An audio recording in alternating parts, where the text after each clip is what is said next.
Good morning. I'm Janet Hemming, and I will be your service leader this morning. Welcome to the Unitarian Universalist Fellowship of the Rappahannock. We are glad that you're here today. All are welcome, and we enjoy having everyone here. We light this chalice this morning for the moments we did not realize were moments of healing. May this flame remind us that we belong to one another more than we know. We come into this space carrying stories of healing we may not recognize, a word that softened a burden, a gesture that eased someone's loneliness, a stranger's smile that reminded us of our own resilience.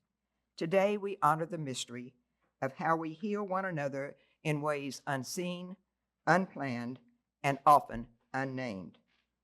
May this gathering help us notice the quiet currents of compassion that move through our shared life.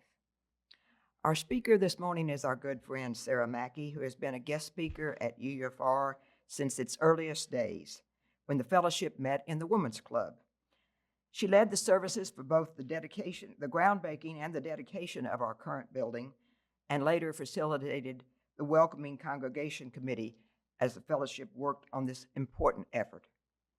Sara volunteered for many years at the Unitarian Universalist Community Church in Glen Allen, where Sara, the other Sara, was here last week speaking to us. She attended Union Presbyterian Seminary in Richmond. After receiving her master's degree of divinity degree, she served as director of faith development for the Williamsburg UU for 5 years before returning to her work at the seminary. Now happily retired, Sara is an active volunteer in the Celtic service at St. Episcopal Church in Richmond. It is always a delight to welcome Sara to our podium later. Please come up.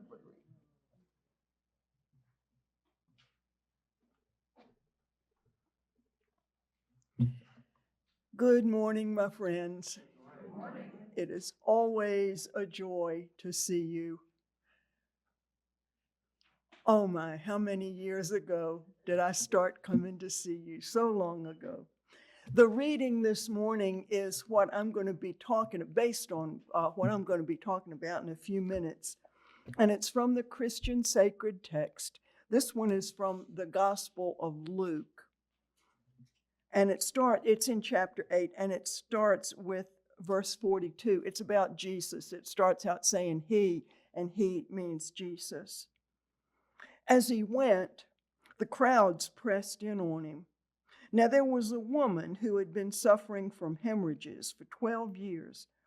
And though she had spent all she had on physicians, no one could help her. She came up behind him, Jesus, and touched the fringe of his clothes, and immediately her hemorrhage stopped. Then Jesus asked, "Who touched me?"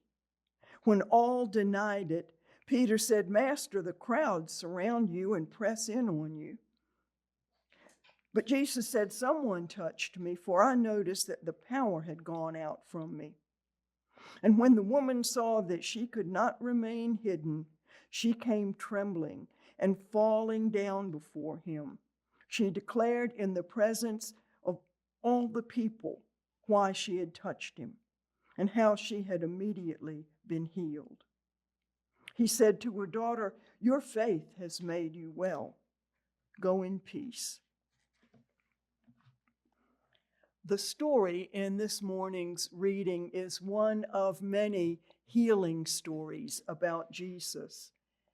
It's in 3 out of the 4 Gospels, and it's a tiny bit different in each one. It depends on the translation that you're looking at.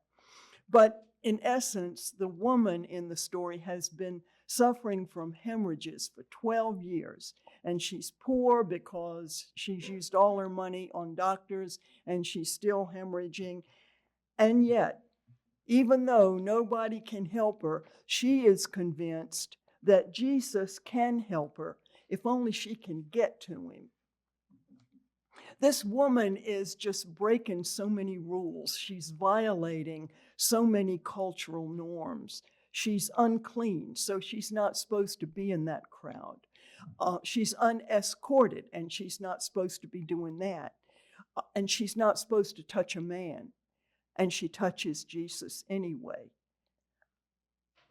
But what happens in the story is she comes up behind him, and she touches, as it says, the fringe of his clothes. Visualize that. The fringe of his clothes is nothing. It's air mostly.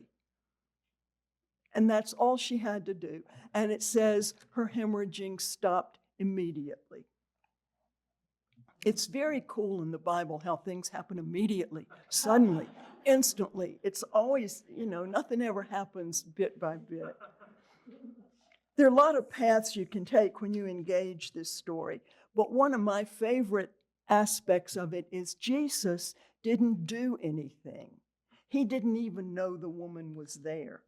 He just said, "Who touched me?" And he knew that somebody touched him, he said, because he felt the power go out of him. That's an interesting idea. What do you think it feels like to have the power go out of you?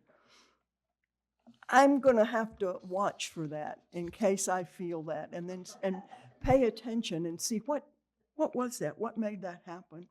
So Jesus wanted to know who touched him. We can tell that the woman was anxious about the rules she was breaking, because it says that when she finally admitted to Jesus that she was the one, she was trembling.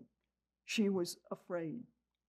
And then she told him and everybody in the crowd, in front of all of these people, why she had touched him. And that must have taken nerve. But she said her hemorrhaging was cured. Jesus didn't say that. She said it. All he said was, "It was your faith that made you well." And he said, "Go in peace." This story, like so many of the healing stories of Jesus, can be a stepping off point for all kinds of discussions.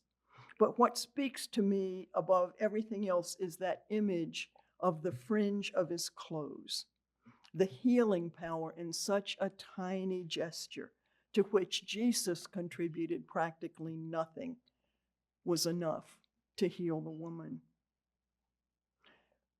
Long ago, about 46 years ago, in fact, I took my infant daughter up to Chicago to see a friend of mine. We had been friends since high school. We're still friends. And she had a baby who was about a year older than my daughter. And we wrote letters to each other then, and she wrote me so many good letters that helped me in my first year of motherhood. We were longing to see each other's babies, to hold each other's babies.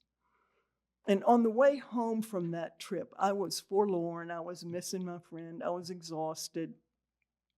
And I was anxious about having to change planes in D.C. When I got to the airport, I was just looking around trying to figure out where I was supposed to go. And this man came up to me. He was dressed nicely, a business suit, a little older than I. And he said, "Where do you need to go?" And I said, "I don't know." And I showed him my ticket. I said, "I'm supposed to go to this gate."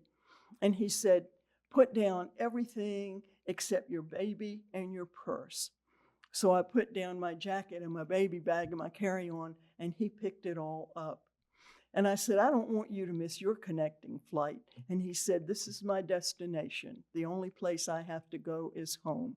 Let's find your gate." He went up to somebody in a uniform and he said, where that guy didn't know. So he said, "Don't worry, we're going to find it." And he walked around until we found the gate I was supposed to go to. And then he took me over to the chairs and he put all of my stuff down and he wished me a safe flight.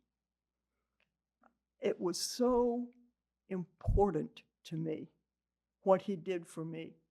And I told him how grateful I was and how much his help meant. And he said, "I have a daughter. I hope if she's ever alone with a baby in an airport, somebody's going to help her." He did, from his perspective, hardly anything for me. From my perspective, it was an enormous act of healing. I wonder if he felt the power go out of him that night. It was only the fringe of his clothes that I touched, but there was healing to it. Fast forward to a couple of years ago, that same daughter, grown now, was going to have major surgery in a hospital in a different part of town. I was stressed about finding the hospital and finding the right building and finding a parking space, so I just called Lyft. A woman came to pick me up, and I told her that my daughter was having surgery, and I told her I was anxious. She told me a little bit about a family member and some health issues, and when it became clear to us that we had some stuff in common, we talked a little bit more. When we got to the hospital, predictably, we could not find the building where my daughter was supposed to go. We drove around, and I said, just let me off in the main building, and I'll ask them, and I can just walk from there. And she said, no, we know that it's here. We're going to find it. And we drove around some more until, sure enough, we did find the right building. When I got out of the car, she squeezed my hand for a second, and she said, I hope everything is going to be well with your daughter. She did not know what it meant to me that she had been so kind and so forthcoming and so effortful in finding the right place. The fringe of the clothes was all that I touched of that woman. She was doing her job. She did it efficiently and graciously, and she didn't know what it meant to me. I wonder if she felt the power go out of her.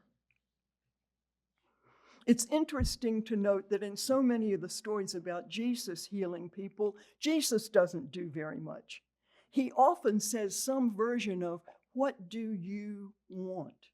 What are you seeking? In the case of the hemorrhaging woman, he doesn't say anything because he doesn't even know she's there. When he hears her story, which is a difficult story to tell in front of everybody, man, I've been hemorrhaging for 12 years, he doesn't say, I've healed you. He says, your faith has made you well.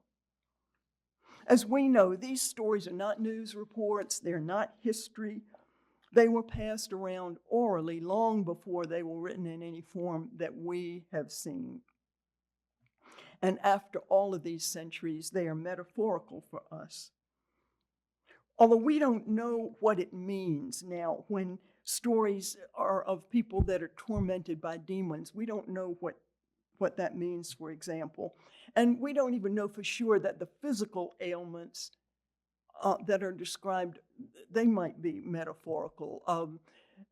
Hemorrhaging, blindness, leprosy. We don't know what that means. But our perspective, our Unitarian Universalist perspective, tells us that when Jesus says, you are healed, he's not saying, I have healed you. He's saying, you are already healed. You have inherent worth and dignity.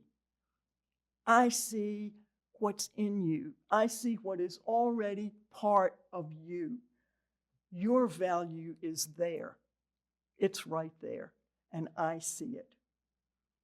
Jesus says, I see your wholeness. People that come to Jesus may be seeking healing from physical impairments in the stories, and those damages are likely to represent something else. The miracle that Jesus performs is that he looks beyond the damage, whatever damage that might be. Whatever damage that might be, and he announces to them what he sees. You have inherent worth and dignity. You are whole. You are healed. It only takes the fringe of his clothes to bring about the miracle that the suffering woman is seeking. The only thing Jesus does is feel the power go out of him. I expect that by the time you get home today, if you think about it, everyone will remember sometime when somebody has been the fringe of the clothes for you. When I was writing this, I thought of several more times when somebody did something small that they wouldn't remember that I'm still thinking about today. Something that made me realize I was not alone. I was seen. I was valued. There is healing power in helping somebody with a baby in the airport. There is healing power in driving somebody around in the hospital till you find the right place.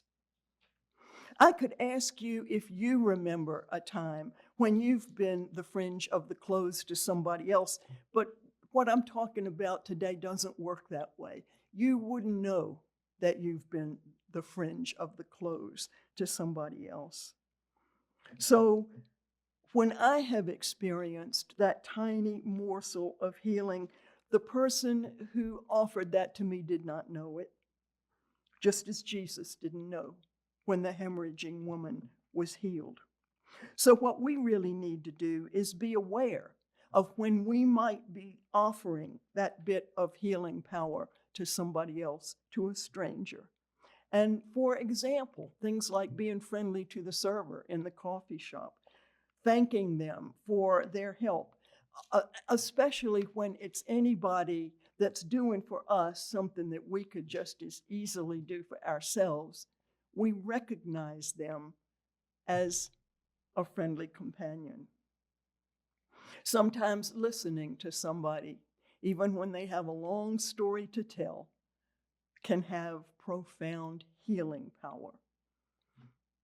When somebody lets you change lanes on the highway and you stick your arm out and wave to them, who knows how that might change the way a person feels. A few months ago, I was having lunch with a couple of people that I barely knew. I had only recently met them. They were friendly and gracious, and I was enjoying being with them. And one of them spoke to the server in a way that caught my attention. It wasn't rude, it wasn't ugly, but she didn't use a complete sentence, and she didn't make eye contact. When the server came back, I noticed that the other person at the table asked him where he was from. He had a distinctive accent. She asked him where he was from, and she chatted with him for a minute. And I wondered if she had noticed the way the first person had spoken to him, and if she was trying to kind of compensate for that. I don't know, maybe. But the first person spoke to the server as if he were a server. The second person spoke to the server the way you all would if somebody new was in the coffee hour with you after the service. Two different ways to relate to one person. Once we start thinking about it, we can become aware of circumstances when we might try to be the fringe of the clothes for somebody else. We will not know whether that has happened or not, but we won't do any harm by trying. And we don't need to know if we have offered a tiny bit of healing to a stranger. For our knowing that's not the point. In this current national climate, when we hear constantly about the heart-scalding damage being done to ordinary people going about their ordinary days, when our government is betraying us at every turn, it becomes an act of resistance for us to be micro-healers everywhere, anywhere we can. We make it a point then to pay attention to who's around us and think about what we might do to help them just a little bit, to actively recognize that our faith calls us to affirm and promote their inherent worth and dignity. Maybe once in a while, in some unrecognized way, we might be accidental healers. And so may it be. And Sarah, you have touched my heart. Thank you so much. I'm supposed to stand here. I have two responses. Some people here have probably heard the first part of it. When I was very, very stressed in my relationship with my husband many, many years ago, I would go, there was a park nearby that had a 4-mile walk around a dammed lake. And I would walk. And one of the days when I was there, just going to do something because that was all I could do, and a young man going the opposite direction flashed me the most brilliant smile. And I have been trying to share that smile ever since. Yes. Yeah. He doesn't remember that, but he you has do. he has no Yes. idea. Yes. You know how important that was, and how, I mean, this has got to have been decades and decades ago, you know? The other part is about the woman's faith. Because, again, some people know that I was diagnosed with colon cancer a few years ago. And I love being a Pollyanna. It really helps. But in any case, I knew that that I had enough faith before the surgery, and I had enough faith after the surgery. But I needed to have it removed. I know that there are people who can heal themselves. I don't have enough faith. I'm sure I could, but I don't have the faith to try it. That's a different ballgame. Yeah. And I didn't want to have radiation or chemo, and I haven't had to have radiation or chemo. And next February will be the 5th year. And I'm, Okay. you know, and I totally believe it's my faith in the fact that I am whole and healthy and happy. And I enjoy. I mean, recently, like the last 6 months to a year, the importance of the word joy in my life has increased. And yeah, thank you. I'm glad you're here. Yes. And thank you, Sarah, for that talk today. But I think, fate puts us in the right place to help others or vice versa all the time. And I'm conflicted with this story because I know I helped somebody as a fringe, and he said we don't remember it, so I don't know if this counts. But this happened about a month ago. We know this man that has a lot of psychological issues, but he's very good at fixing things. So he fixes stuff for once in a while, and we hadn't used him in a while, but we need some things fixed this time now. So we call him, and we don't hear back from him for a couple of days, which isn't like him. And then he calls us and he says, well, I'm down in Galax because I had a breakdown and the only bed was down in Galax. And then Medicare somehow messed up and they kicked me out and I'm walking home. And I said, do you have any money? He says, no, I didn't come in with any money. I don't have any food. I don't have any water, but somehow if I can make it to Richmond, there's someone that can pick me up. And I said, a lot of places have a traveler's aid group. He said, well, I don't know how to reach them. So Travelers Aids is a group that helps people that are stranded. Mm-hmm. Maybe your abusive husband kicked you out of the car and drove off. Or you came here for a job and it panned out, you have no money, you have nowhere to go. So Travelers Aids helps people like this. He says, well, I don't know how to reach anybody like that. I said, flag down a police officer. They will know where to get you to help. If there's not Travelers Aid, there's churches, whatever. So he did that, and he called us back a few hours later. He said, yeah, there was this group, and they gave me a bus ticket to Richmond, which is as far as a bus would go, as you know. And he had somebody come pick him up, and they gave him money for lunch. And then when he got up here, he got referred to someplace, and unfortunately, his episodes are still happening, so he's in Tappahannock, but at least he's closer to home now. So I thought, well, it's like we just had this desire that we're going to get this stuff fixed now and reach him. And I was probably one of the few people that knew that you could do that and call and get help. I can't imagine him walking in 90-degree heat.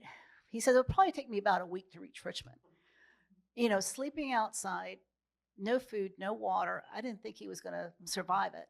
So I was glad I got to be that help that could have saved somebody's life. Yeah. Yeah. Thank you for telling us about Travelers Aid. I didn't know such an organization existed. Thank you.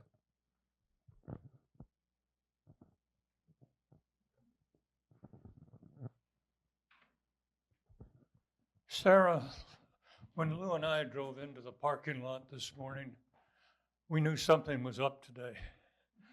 This is only our second summer. We commute from Florida in the Universalist Unitarian Church in Palm Harbor, Okay. or actually in Tarpon Springs. But when I know why people came.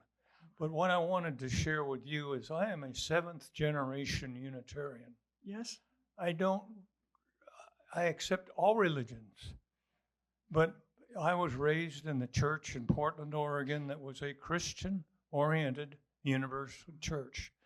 When you started reading from the Bible, you had my attention. Oh my. And, Colorado, a lot of good. And who's to say which one's better? They all lead to the same place, I hope.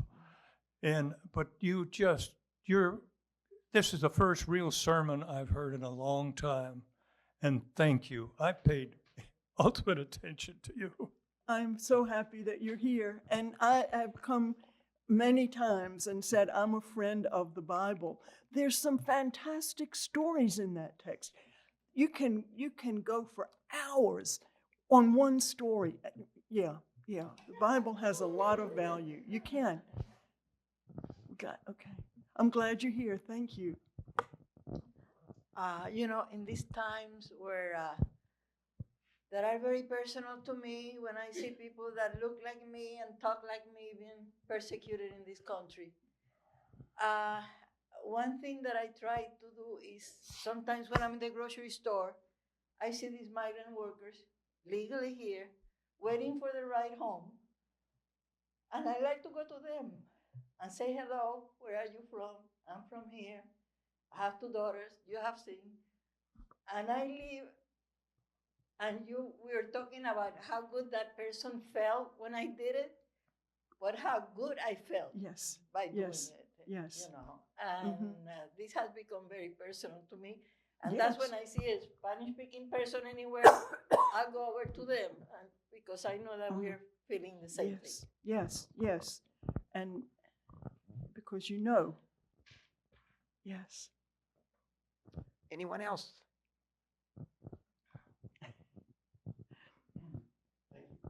Thanks, Sarah. That was really great.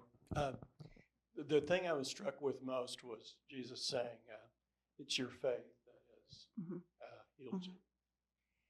So, and I certainly believe, I'm not a big believer in miracles just generally, but I am a believer in faith, but it's not just faith in a particular creed, belief that Jesus was the Son of God or any formulation.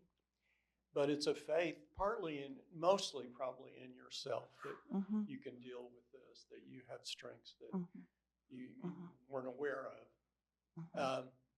And even if you can't point to strengths within yourself, you have sort of a faith that the earth and humanity are going to be good enough to you to get you through this. You might not know specifically what it's going to be, but it's quite clear that if you have a positive frame of mind, you have a confidence, you have faith, that your physical well-being is going to benefit from that. Yeah. So that is, Jesus was very wise when he said that. And faith is language. Faith is a word that you can talk about for a long time. And I hear your faith has made you well. And what I see is you recognize your own inherent worth and dignity. That counts as faith to me.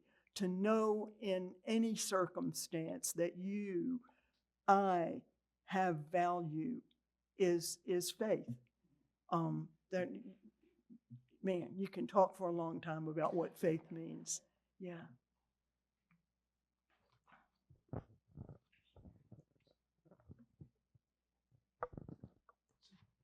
I was just going to sort of echo what Rosa said, because in my life I've had people who have taught me well, I think. And what I have learned is the old adage of it is far greater to give than it is to receive. And my pleasure, I often think about what makes me feel pleasure, and it's not the things that I've gotten, it's the things that I'm able to give.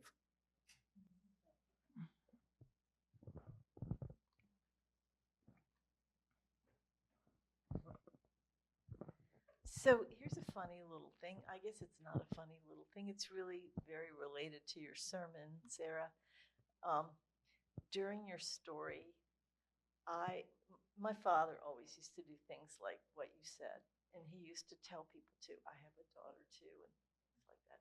And so I just could see my father in that airport with you, and it was such a touching, nice feeling to have. He Yes. probably wasn't the one who carried your suitcases, but he He's- did yeah, so yeah. many things like Mhm, that, mhm, and I mhm. would sort of see him in my peripheral vision in some kind of way very, very often. So it was sort of like you gave me a little gift of a visit with my father. Thank you. Oh, good, good, good. Mm.